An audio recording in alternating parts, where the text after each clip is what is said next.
Κύριε Παπά, επιτρέπετε στον κύριο Κακραμάνη για να... Ωραία, ευχαριστώ πολύ. Μετά, κύριε Πρόεδρε, ευχαριστώ πολύ. Κύριε Πρόεδρε, η συγκυβέρνηση με τον νόμο 4093 του 2012, μνημονιακός νόμος που ψηφίστηκε τέλος Νοεμβρίου, αυστηροποίησε τις προϋποθέσεις για τη χορήγηση της σύνταξης ΟΓΑ σε υπερήλικες ομογενείς και βορειοπυρώτες, καθώς και ποντίους. Με τον τρόπο αυτό ουσιαστικά τις καταργήσατε τις συντάξεις, γιατί είναι πρακτικά ανέφικτη η πλήρωση των προϋποθέσεων που βάλατε για οποιοδήποτε ομογενή, και για τους ποντίους και για τους βορειοπυρώτες.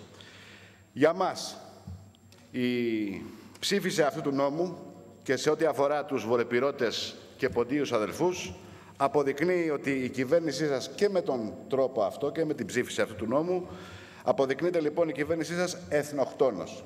Και θα το αιτιολογήσω αυτό. Πρώτον, είναι μια πράξη κοινωνικά ανάλγητη. Μια πράξη κοινωνικής αγνωμοσύνης στην προσφορά των ποντίων και των βορειοπυρωτών προς το έθνος. Και πιστεύουμε ότι είναι μια χαριστική βολή για την επιβίωση του βορειοπυρωτικού ελληνισμού.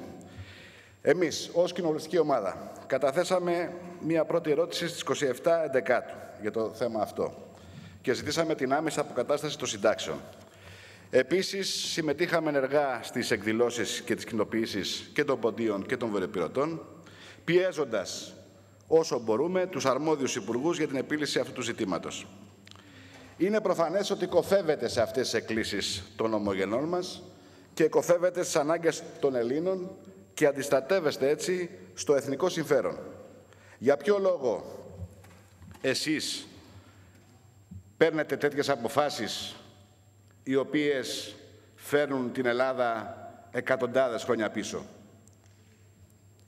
Εμείς φέραμε μία τροποποίηση, κύριοι Υπουργοί, σήμερα, η οποία αφορά, αυτή την τροποποίηση την έχετε νομίζω υπόψη σας, η οποία αφορά και τους ποντίους και τους βορειοπυρώτες, σύσσωμοι, υπογεγραμμένοι από σύσσωμη την κοινοβουλευτική ομάδα της Χρυσής Αυγής, και ζητάμε επιτέλους να πράξετε κάτι εθνικό, μέσα σε όλα αυτά που πράτετε, να πράξετε κάτι εθνικό και να την κάνετε δεχτή.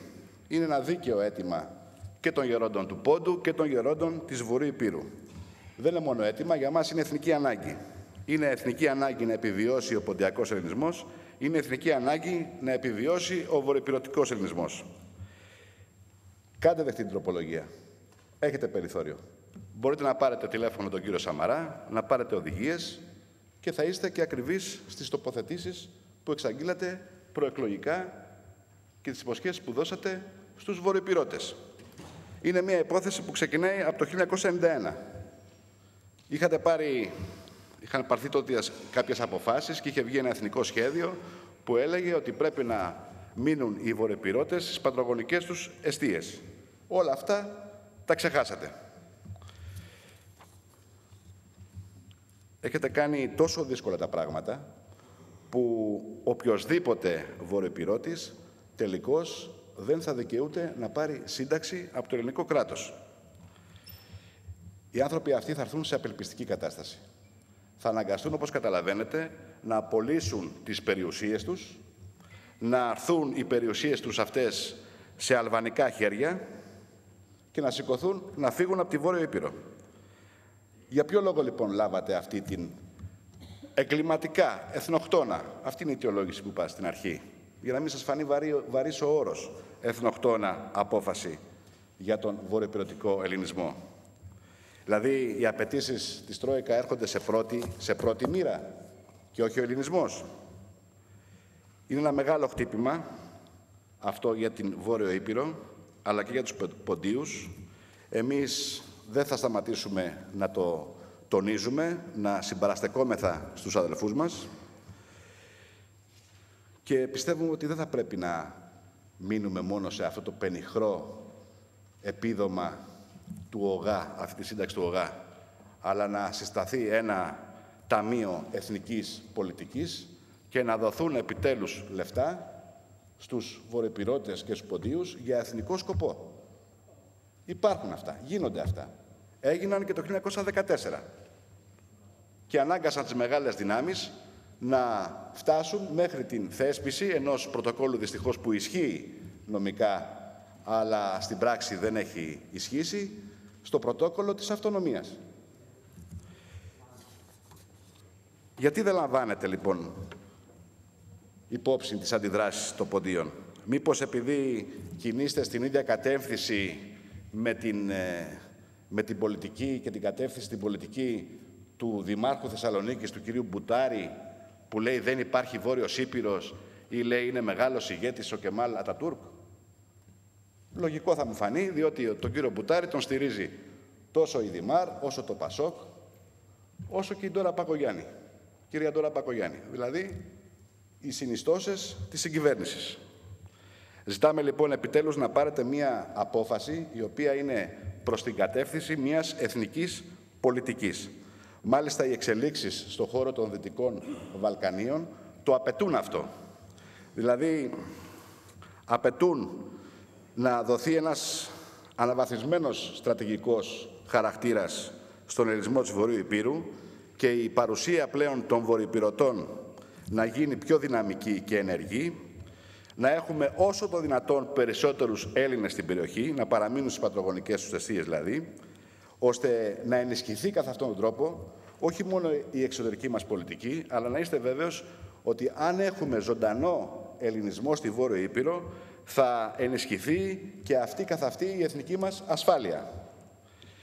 Ακούστε κύριοι και κυρίες, ή μάλλον να το πάμε με τη σειρά καλύτερα, κυρίες και κύριοι της κυβέρνησης, γιατί θα πείτε για όλα αυτά, εντάξει, ωραία, καλά τα λέτε, αλλά δεν έχουμε λεφτά.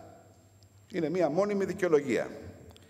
Έχετε όμως λεφτά για την συνεισφορά στο Διεθνή Οργανισμό Γαλλοφωνίας 1 εκατομμύριο ευρώ.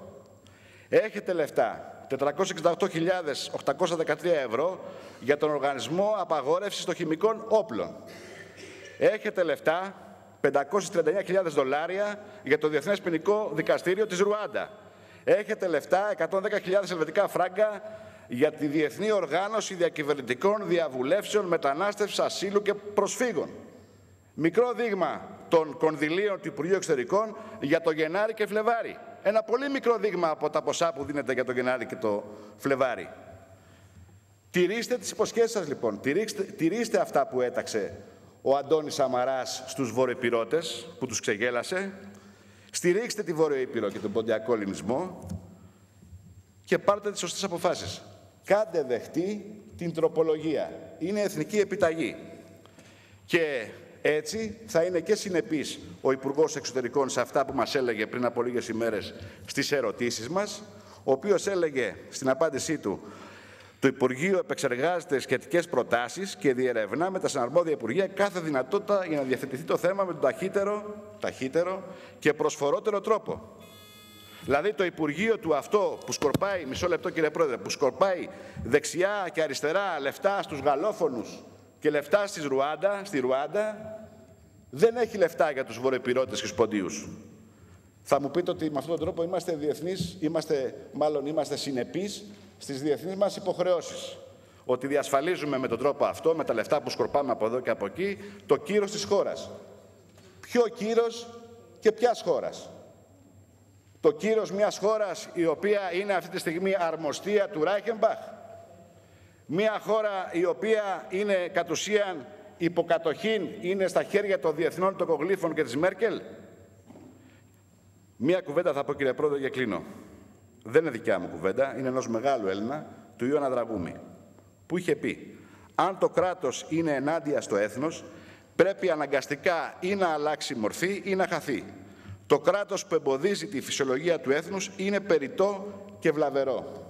Πιστεύουμε λοιπόν ότι το κράτος σας είναι βλαβερό, βλάπτει το λαό, είναι εχθρός του λαού και για μας έχετε δύο δρόμους να πορευτείτε.